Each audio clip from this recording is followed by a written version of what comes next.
Oh, hold on, CC. Lucas.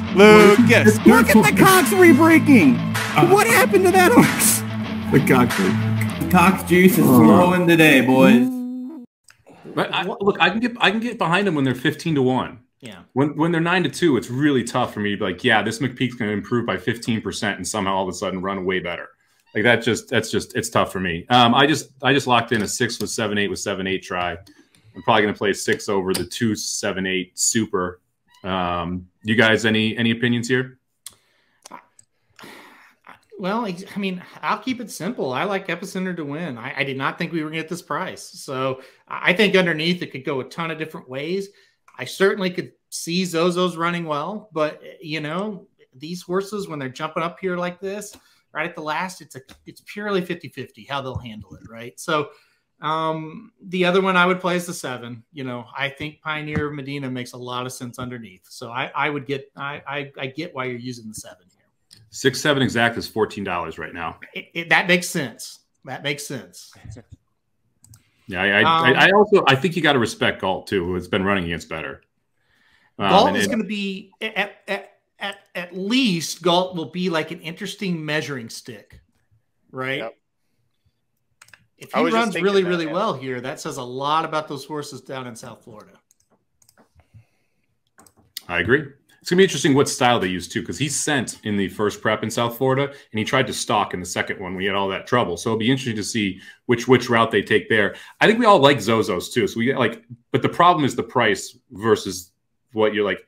The true odds on that horse should be 7-8-1, and you're sitting at 7-2. Yeah. Well, I mean, I think he's got. If there's somebody going to upset him, I think it is Zozo's. So we'll see. I don't think he's quite good enough, but he certainly has 2 really good starts. All right, here we go.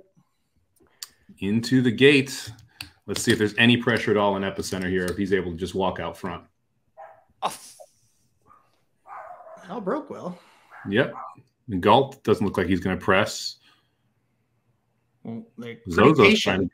I'm kind of surprised that they're not sending more. It looks like he's going to stalk today. We're going to finally see if Magic's right, that he can stalk. Well, man, Joel. What the fuck? I don't know what the fuck. Joel has had such a day. He's like, you know what? Everything else was too easy. We're going to do this now.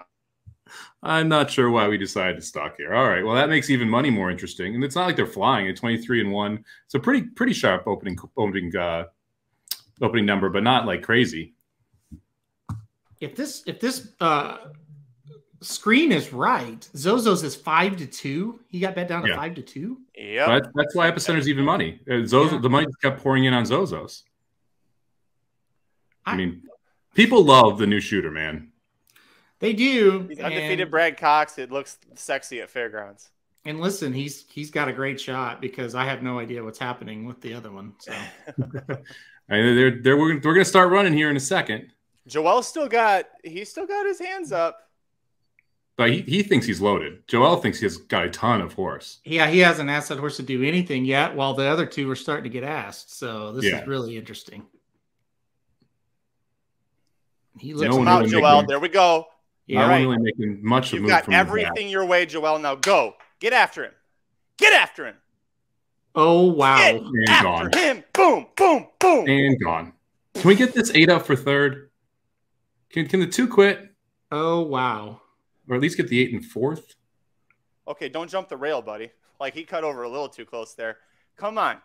Come on. Mwah, mwah, mwah, mwah, mwah, wow, wow. Oh. 6, 2, 7, 8. Oh.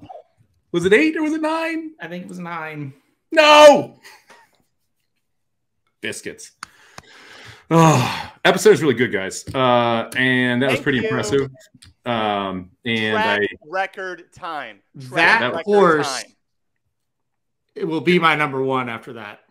Really? Jumping Messier? Yeah, because here's what now listen, they can always flip, but listen, what he did today was more impressive than what he's been doing because you know you're not going to get an easy lead in the Derby. He can sit right off and be fine. Not even hitting him. Not even hitting him, boys. Yeah. Come on. He's just shaking the reins at him. Come That's on. Man, that is like whoever has that horse in fantasy is really just a great drafter. Hey, who's been saying this since the Lecomte? Who's been saying the Epicenter can rate and win? Thank you.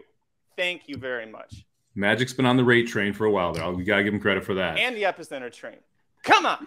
Now, the only thing, super impressive, love Epicenter. Damn you, Rattle and Roll, got fourth. Really don't know much. Like, there's no measuring stick here, right? Galt obviously gets beat pretty good. It's the only horse you could use from a measuring stick perspective. Zozos now steps into the Kentucky Derby, probably takes money in the Kentucky Derby after this effort, although clearly not going to be one of your top 2 or 3 choices. The how much they beat here question is definitely valid, but he beat them in such a way that I don't really care. I mean, this was a top-tier effort from a 3-year-old, but probably the best effort we've seen so far by any 3-year-old. I don't know which one of you guys said it, but I mean, I think it was you, Somich. It's like Joel thinks that he's got a ton of horse. I think it was you. And then he tipped him out, and like immediately like, oh, like he has a ton of horse. Like he didn't get to the bottom of this horse today. No. I think the horse kind of hit the lead and dicked around a little bit, to be honest. Zozo's kind of slightly came back on him, and I think it's more of just Epicenter idling. And to me, that is scary because if he didn't get the bottom of the day, I'm telling you, that's the most impressive one I've seen yet, as far as these last rounds of preps. To your point, Aaron, we all said the reason you won the Lecomte is he hit the lead, and Joel took his foot off the gas, and here comes Call Me Midnight out of nowhere to upset him and catch him. And Epicenter had beaten him by the time they got to the first turn. He kind of idled a little bit there. So maybe Joel – this is the first time, by the way, he has actually truly rated in a race behind horses and gotten kickback.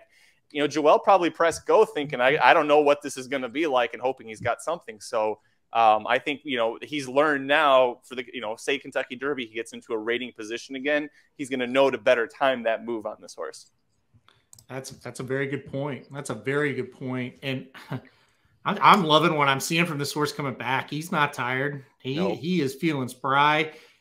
Gosh, I'm really, really impressed by that horse today. And, the other thing is, guys, he's got early speed. So if for whatever reason the Derby does like not get a fast pace, which I don't see how that's going to be, but he can go gate to wire on you too. This is a dangerous motherfucker right now. I'm telling you, this horse is good. I did not expect to be that impressed on this horse today. I really didn't.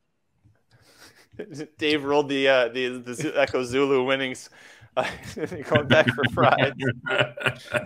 Dave, best comment I've seen all day. That was great. Nice way to go, Davey. Good job. I think it pays $18.50. So it's about $100. I'm assuming you didn't put too much into it either. Yeah. No, Davey's usually Davey's a pretty smart better ticket constructor. This is great. All right, so let's talk about this. Ashley brings up Epicenter can now be trusted to make his own luck. He didn't get his trip. He didn't get the front. He didn't get an easy lead. You've got to feel better about Epicenter in the Kentucky Derby because of how important that draw is, right, Aaron? Yeah, and I think he made again, I don't remember. I blacked out. I'm so happy for how this horse ran and how excited I am for Asmussen's got a great shot. But I don't know which one of you said it, but he was also tucked inside and taking that dirt in his face. That's a huge thing, too. It's not just that he was off the pace. Like if he's off the pace and he's sitting wide behind everybody, that's one thing. But to tuck in and take dirt, that tells you, hey, if you get an inside draw and you get stuck on that rail, he can take the dirt and he's going to be okay. And then how easily he listened and just tipped right out, just like a perfect little boy there, I'm telling you, I'm over the moon about this. This was a really sharp effort. And you talked about how you can make money with favorites winning. That try, 34-1, pays $34 for a buck. The super, 130-1. I mean, wow. The guide had the try straight. Like you could have played it straight. So exactly. Nice, dude. Well, I mean, to me, it really wasn't that hard. That's a $17 try for 50 cents. Yeah. That's how you make money in that race. And we talked about those 3 horses. Man, I really wish that damn 8 holds 4th. Well, yeah, Rattle and Roll, who runs like shit, screws you anyway. Yeah. Just screws me by nosing me out for 4th. I would have a $15 super there. Anyway. All right. Any final thoughts on that? All right, we'll do the game that Jared likes to play blinkers off when you're previewing. Over, under, we'll say 3.5 horses out of this race to the Kentucky Derby. Aaron? I think 4 are now qualified because Rattle and Roll, I think now we'll have 20. Yes. That might get you in. So I'll go over because Pioneer, Medina, Zozos, and Epicenter 100% are in as long as they stay healthy. Yeah, I think go ahead. I'm going to go under. I'm going to take 3. I don't think Rattle and Roll makes it to the gate. He probably need a defection or two, right? Because he has 20 points, 10 for winning the Breeders' Futurity last year, and then 10 for finishing 4th in this spot. Pioneer, Medina definitely in, has the points from the Risen Star, and now this. Zozos in, Epicenter. I have a Call Me prediction. Midnight too. I have a prediction. Rattle and Roll to the Lexington to get those last points that he needs.